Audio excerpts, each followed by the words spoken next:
Blessings, Kingdom Life family. I'm Pastor Stacy Thomas, and welcome to The Rundown. On this episode of The Rundown, I'm going to briefly touch on some of the things we've learned regarding Esther chapters 4, 5, and 6. And this is a part of our Faith Around and Find Out series this month of March. But first, I need you to comment if your faith has been tested, or has it been growing, or have you just been blessed by this Faith Around and Find Out series? Because I know I have. Now, in Esther chapter 4, we got to see Queen Esther be met with a Faith Around and Find Out situation of her own. In her situation, she and her people faced imminent death by the king's decree. The wise father figure in her life asked if she had been made queen for such a time as this, and it sparked her to move out on faith.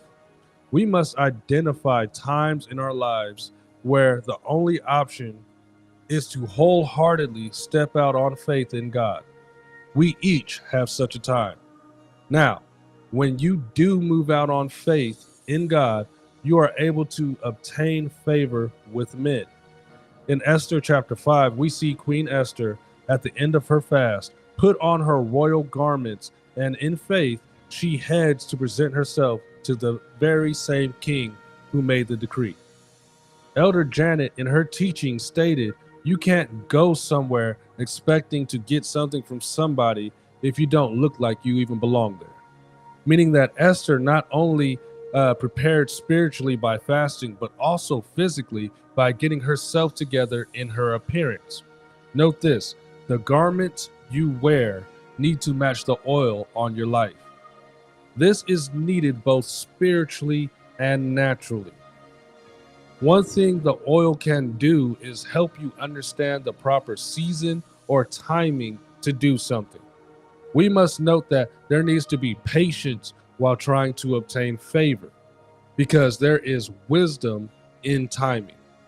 Elder Janet said there's a blessing in waiting.